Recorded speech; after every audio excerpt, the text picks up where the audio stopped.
بآیاتش ترا کار جزی نیست کہ از یاسین او آسا بمیری. اس قرآن کی آیات سے تمہارا یہی سروکار رہ گیا ہے کہ عالم نزا میں سورہ یاسین سنا دو، جان آسانی سے نکل جائے، مشکل جو ہے مرحلہ آسان ہو جائے. یہ صرف ایصال ثواب یا حصول ثواب کا ایک آلہ بن گیا. کیا کر رہے ہیں اس قرآن کے ساتھ؟ اس کی قدر و قیمت کا کیا اندازہ ہم نے کیا؟ بہرحال جو بھی ربع صدی لگائی ہے آپ کے شہر لاہور میں، سن 65 میں منتقل ہوا تھا، یہاں 90 آ گیا ہے. اب تو ربع صدی میں تو کوئی کمی نہیں رہی.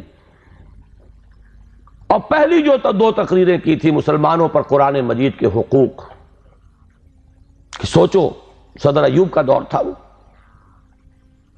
جشن منایا گیا تھا، 1400 سالہ جشن نزول قرآن. اور وہ بھی اصل میں ایک بڑی یوں سمجھیے کہ ہوشیاری کا کام تھا. بہت قسم کے جشن منتے تھے، جشن مہران، جشن فلاں، رقص و موسیقی. تو انہوں نے سوچا کہ مولویوں کو بھی رشوت کے طور پر ایک جشن دے دو، الاٹ کرو. 1400 سال ہو گئے، لہذا قرآن کو سونے کے تار سے لکھو. ایک تو یہ کام، اور دوسرے یہ کہ قرات کی محفل منعقد کرو. یہ جشن تھا. اس کے حوالے سے میں نے بات کی تھی کہ ہوش میں آؤ، قرآن اس لیے نازل نہیں ہوا. جب یہ موعظہ تھا، جب یہ شفاء لما فی الصدور تھا، جب یہ ھدی للناس تھا، جبکہ یہ موجب رحمت تھا، پورا قرآن بھی لوگوں کے پاس نہیں تھا. کہیں پرزوں پہ لکھی ہوئی صورتیں، کہیں اونٹ کے شانے کی ہڈی پر سکیپولا پر لکھی ہوئی کوئی صورت، شاذ کسی کو کاغذ دستیاب ہوتا تھا. کہیں ما بین الدفتین تو قرآن تھا ہی نہیں. وہ تو حضرت ابوبکر نے کیا ہے، حضور کے زمانے میں تو نہیں تھا. سینوں میں جمع ہو گیا تھا. سونے کے تار سے کیا سوال، تانبے کے تار سے لکھا ہوا بھی نہیں تھا، کاغذ پر چھپا ہوا تھا ہی نہیں. لیکن قرآن تھا، سینوں میں تھا. بل هو آیات بینات فی صدور الذین اوتوا العلم، سینوں میں تھا. اس قرآن نے انقلاب برپا کیا. آج ہم 1,000 روپے کا نسخہ جو ہے خرید کر بچیوں کو جہیز میں دیتے ہیں، لیکن یہ کہ وہ قرآن حقیقت میں نہیں ہے. لا یبقى من الاسلام الا اسمہ ولا یبقى من القرآن الا رسمہ. رسم الخط ہے. تو دوڑ پیچھے کی طرف ہے گردش ایام تو، ضرورت ہے لوٹنے کی قرآن کی طرف. اس لوٹنے کے لیے اپنی جگہ پر خود بھی آدمی طے کرے جو کمی ہے. اگر قرآن مجید آپ نے ناظرہ بھی نہیں پڑھا ہے تو شرمائیے نہیں، اس کمی کی تلافی اب کیجئے. اور میں کہا کرتا ہوں کہ حضور کی بسم اللہ ہوئی تھی 40 برس کی عمر میں، جب قرآن کی پہلی آیت نازل ہوئی ہے اور حکم ہوا اقرا. آپ نے یہ کہا تھا ما انا بقاری، میں تو پڑھنے والا نہیں ہوں، پڑھا ہوا نہیں ہوں. 40 برس کی عمر تھی تب قرآن پڑھنا شروع کیا. It's never too late.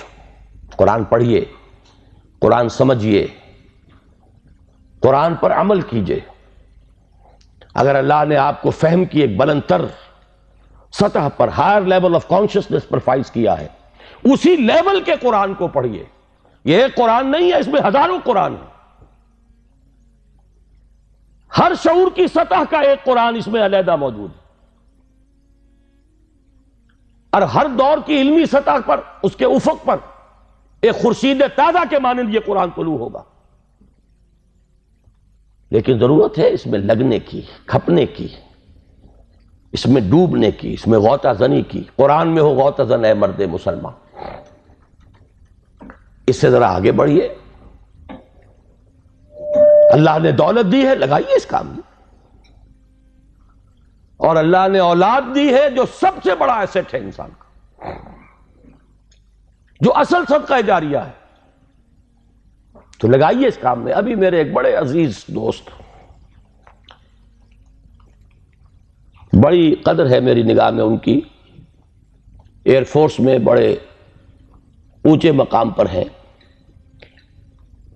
وہ فرما رہے تھے کہ میں نے اپنے بعض عزیزوں سے یہ کہا کہ قرآن کالج میں بچوں کو داخل کرائیں،